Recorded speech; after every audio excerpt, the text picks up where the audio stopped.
Steady, ho, ho. Hey, look, it's Ringo. Yeah. Hello, kid. Hello, Curly. Hiya, Buck. How's your folks? Oh, just... Interesting facts about famous people. Classic westerns, you may not know, were remade. Westerns have a long history of being often recycled, borrowed, chopped and changed for various productions, going back to the 1940s and 50s. Rebooting classics is not a new thing. It may surprise you to know some of your favourite westerns are in fact remakes. Let's take a look at some westerns, or even movies adapted from westerns. To start off, I'll make a quick mention of some of the obvious remakes that I think it's fair to say most of us are aware of and likely don't appreciate as much as the originals. Let me know. If you enjoy this video, hit the subscription button to get my new videos. If you want to check out my many other videos, head over to my channel. The link is in the description. Here we go. One of the better known remakes, which in turn influenced many other movies, The Magnificent Seven, 1960.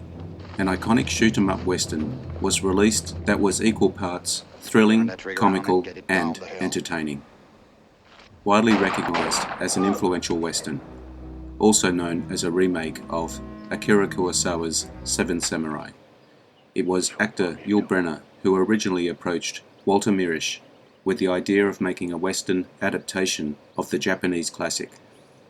Akira Kurosawa, after the first screening, the Japanese director was so impressed that he sent Sturgis, a ceremonial sword, as a gift. It doesn't get more flattering than that. And yet again, The Magnificent Seven, 2016. You probably already know that this modern western is a remake of the 1960s version. But did you know that this modern western is actually a remake of a remake? The original Magnificent Seven from 1960, starring Yul Brynner and Steve McQueen, is in fact an adaptation of Seven Samurai, a 1954 black and white picture by legendary Japanese director Akira Kurosawa. Good Lord. That's right. That man murdered my husband. I want something. I take it.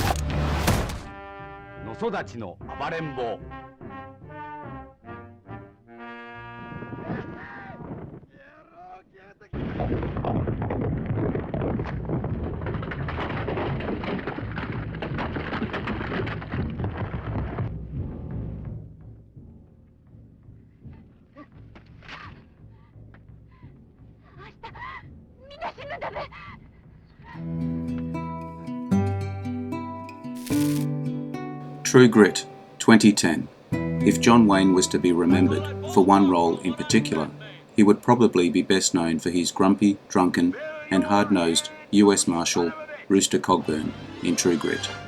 It was the movie that finally won the Duke a long-awaited Oscar and took popular culture by storm.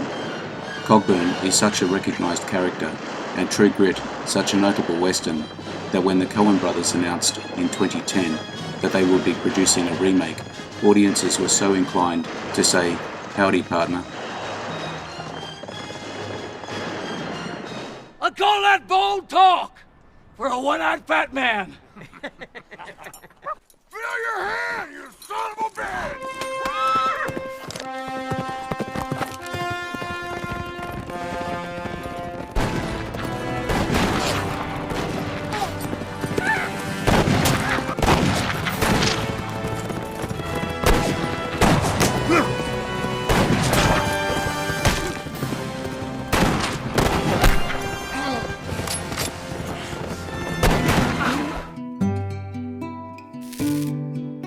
One of the remakes that seems to get a more favourable reception, 3:10 to Yuma, 2007. Like other certain classics, 3:10 was eventually remade. Director James Mangold has enough respect and discipline to honour that original film with a faithful 2010 adaptation of his own. One that doesn't compromise rich characterizations with cheap thrills. There are indeed spectacular shootouts one would come to expect from the genre, but the movie is also backed up with a rich story and fantastic performances by the two leads, Russell Crowe and Christian Bale. Let's just get out of here. Us? How do I know you'll jump? You'll have to trust me on this one. Jump!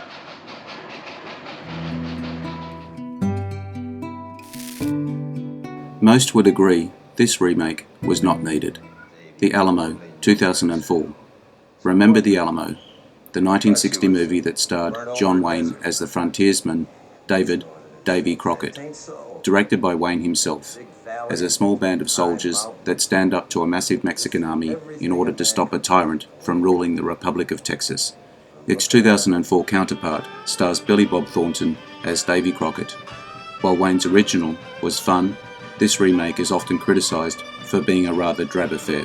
While Thornton is good as Crockett, there just wasn't enough meat and potatoes from the remake to allow it to stand on its own as an original movie.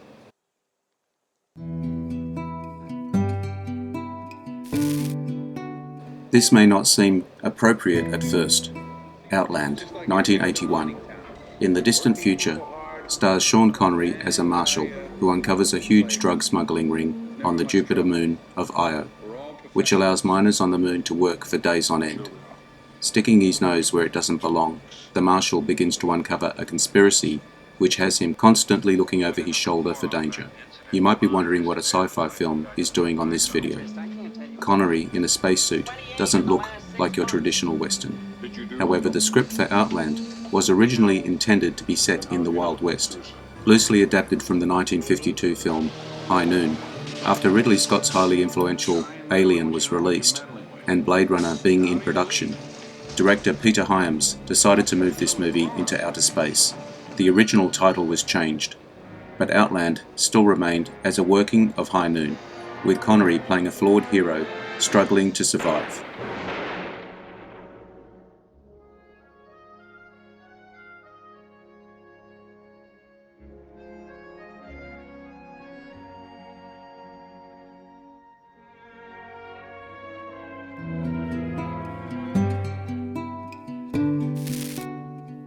Ned Kelly, 2003. One of Australia's most famous outlaws, bushranger to we Aussies. Ned Kelly has become a legend since his days in early Victoria. Like any famous gunslinger, filmmakers have made many movies chronicling his life, including When the Kellys Rode in 1934, The Glenrowan Affair in 1951, and a 1970 adaptation, Ned Kelly, which starred Mick Jagger as the titular outlaw. In 2003, Kelly's story was adapted yet again with Ned Kelly, which had Heath Ledger fill the heroic outlaw's shoes, with an all-star cast including Orlando Bloom, Geoffrey Rush, Naomi Watts, and Joel Egerton. The story follows the beginning of the Kelly gang as they become a part of Australian folklore. Porridge without salt. Do you eat porridge without salt, Mrs. Scott? Oh, never, Mr. Kelly. Excuse me. Someone killed old Jim Devine. The Duke just keeps on coming. Rio Lobo, 1970. Not a shot-for-shot remake, not entirely an original production either. In 1959, director Howard Hawks and actor John Wayne teamed up to make the classic western Rio Bravo, Wayne starring as a small-town sheriff who attempts to hold in jail the brother of a local thug, with the help of a cripple, a drunk, and a young gunfighter. The film has since become a staple in the Western genre. For some reason, Hawks must have not felt he achieved perfection with this picture. He loosely adapted it in 1970 with Rio Lobo. Once again stars the Duke as a man searching for a traitor who caused the defeat of his unit in the Civil War, causing the death of his best friend. Not exactly a remake of Rio Bravo. Lobo follows a lot of the same plot points and characters. Many say it was a very loose remake of Bravo. That's right. I told him you were one of the best.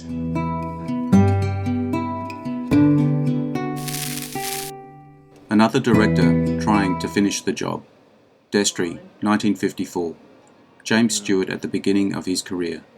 Destri Rides Again, 1939. Stewart as Tom Destri Jr., a deputy appointed by the new sheriff in town, who is a drunk. in order to solve a crime involving a poker game. Though Destri Rides Again is a western, it has its fair share of comedy and parodies, some of the genre's overused tropes. Director Marshall decided to remake his own film in 1954 with Destri, with Audie Murphy in the title role of a famous gunfighter. The plot this time wasn't comedic. Murphy, a tough cowboy who shoots first and asks questions later. Many consider the original to be the definitive version. There's no denying Audie Murphy's iconic take on the character, being Texas-born and a real-life war hero. Murphy is unassuming, charming and charismatic in the role. Which one is the best?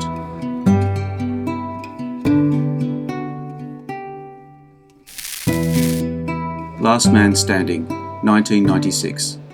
Last Man Standing isn't a western, set during the Prohibition era. The traditional cowboys have been changed out for gangsters. However, it has all the familiar themes of a western, including Bruce Willis as a gunslinger who has arrived in a corrupt western town being torn apart by two ruthless gangs. It even has Christopher Walken as a hitman whose voice box has been shredded with an ice pick. Like The Magnificent Seven, this shoot-'em-up is also a remake of a remake. In 1961, filmmaker Akira Kurosawa released a movie titled Yojimbo, telling the story of a samurai who comes to town run by two gangs and decides to pit them against each other. 3 years later, spaghetti western director Sergio Leone decided to adapt the story with his film A Fistful of Dollars, with a wandering gunslinger in the West, turning two rival families against each other. In 1996, Last Man Standing was released with the same exact plot. Despite its recycled plot, it is still an entertaining action movie, even if we know how things are going to play out even before the movie gets started.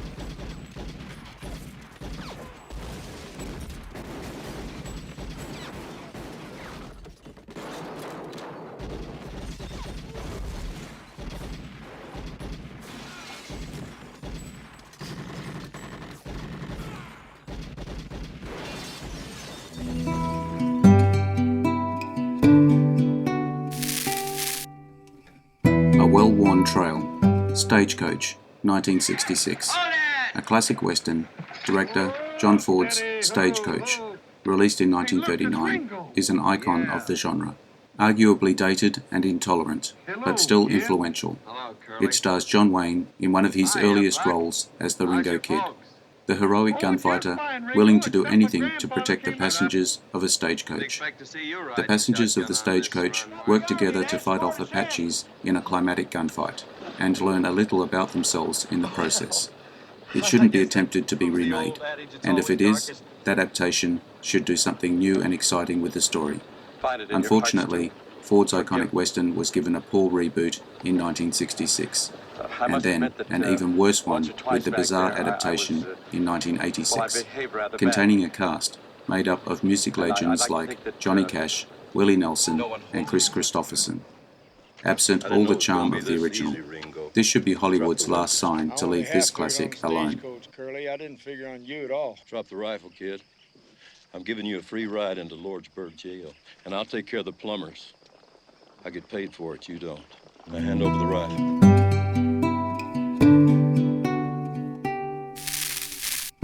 The Shakiest Gun in the West, 1968. Some actors that are just suited for comedy. Don Knotts was one of them. The master of any comedic genre, including family sitcoms like The Andy Griffith Show, light-hearted fantasy movies like The Ghost and Mr. Chicken, and slapstick westerns like The Shakiest Gun in the West, which stars Knotts as a bumbling, stumbling dentist turned unsuspecting gunfighter.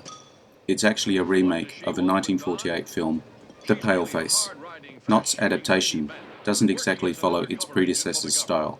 There are similarities like comic legend Bob Hope's character, who also plays an inept dentist turned cowboy. In many ways similar. Each movie has its moments, and set them apart, including two fantastic performances from Don Knotts and Bob Hope.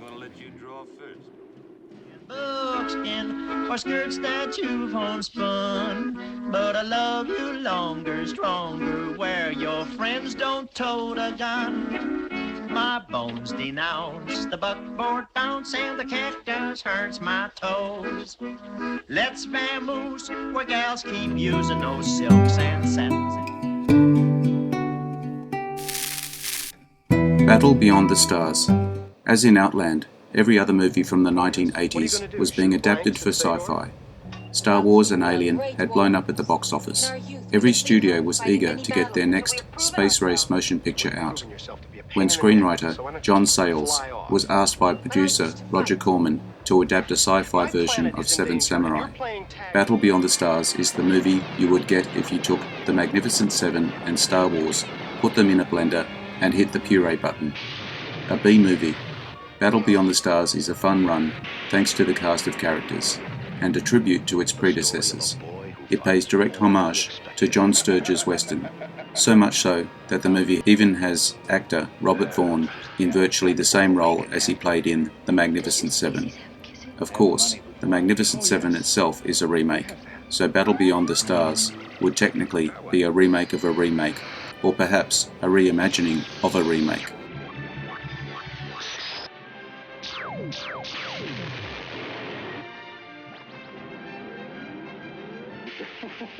A battle.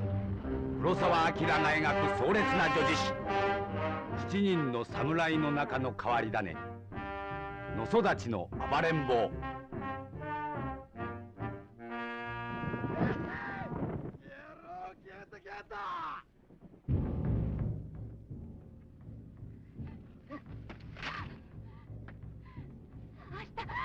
みんな死ぬんだべ。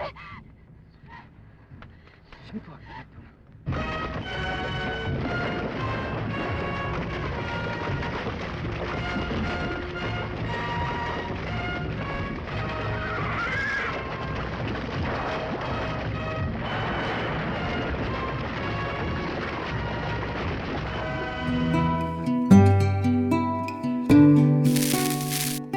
The Outrage, 1964. With such a fascination with remaking Akira Kurosawa films, you can add The Outrage, a western starring Paul Newman that was based on the 1960 film Rashomon by Kurosawa. The original film depicts the events of a heinous crime and its aftermath, which is recalled from the point of view of witnesses. More or less the same story, different people revisiting the same act of violence through different interpretations. The Outrage is a solid adaptation with good camera work by director Martin Ritt. The performances are solid, and the script, which was partly written by Kurosawa himself, is expertly crafted, even though it is a reworking of a classic. Ritt's The Outrage still stands as a very good western. The violence of a storm, but the violence of men, their cruelty and savageness to one another. You were running away, preacher. Well, keep on running, keep on running, keep on, keep on, keep on. 王族、美女、資料、そしてソマウリ。4つの口が物語る4つの地獄の声を聞かされた。まさにこれは心のジャングルの藪の中の物語。ギラギラと光る重欲の目が。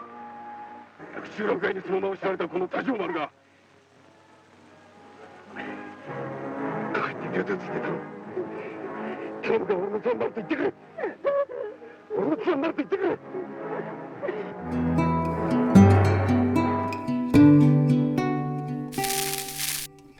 Are you confused yet? Which westerns spawn from which original, or reinvention, or reinterpretation?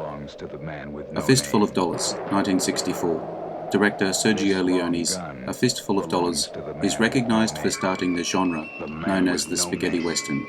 Slow pacing, the offsetting dubbing, violence, jarring musical scores, and vast landscapes combined created this exciting new genre and catapulted Clint Eastwood into fame in his role as the man with no name, although it spawned a whole subgenre of films. Based on Akira Kurosawa's Yojimbo, the same plot of two feuding crime families being played against each other by an unnamed stranger, except that the former swaps out samurai swords for six-shooters. Kurosawa eventually sued Leone and settled out of court with the Japanese director receiving 15% of the total box office receipts from the Western. あの6人叩き殺したのはおめえじゃねえかと。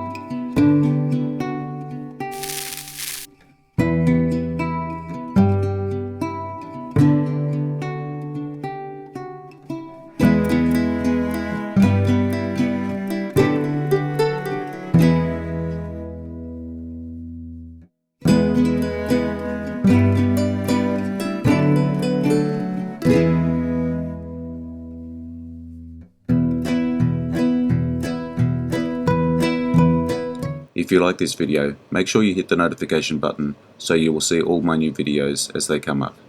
Take a look at my channel to see my many other videos. The link is in the description. Check out my Facebook page as well. I appreciate likes and subscribers. I am Wrangler. Bye for now. See you again soon.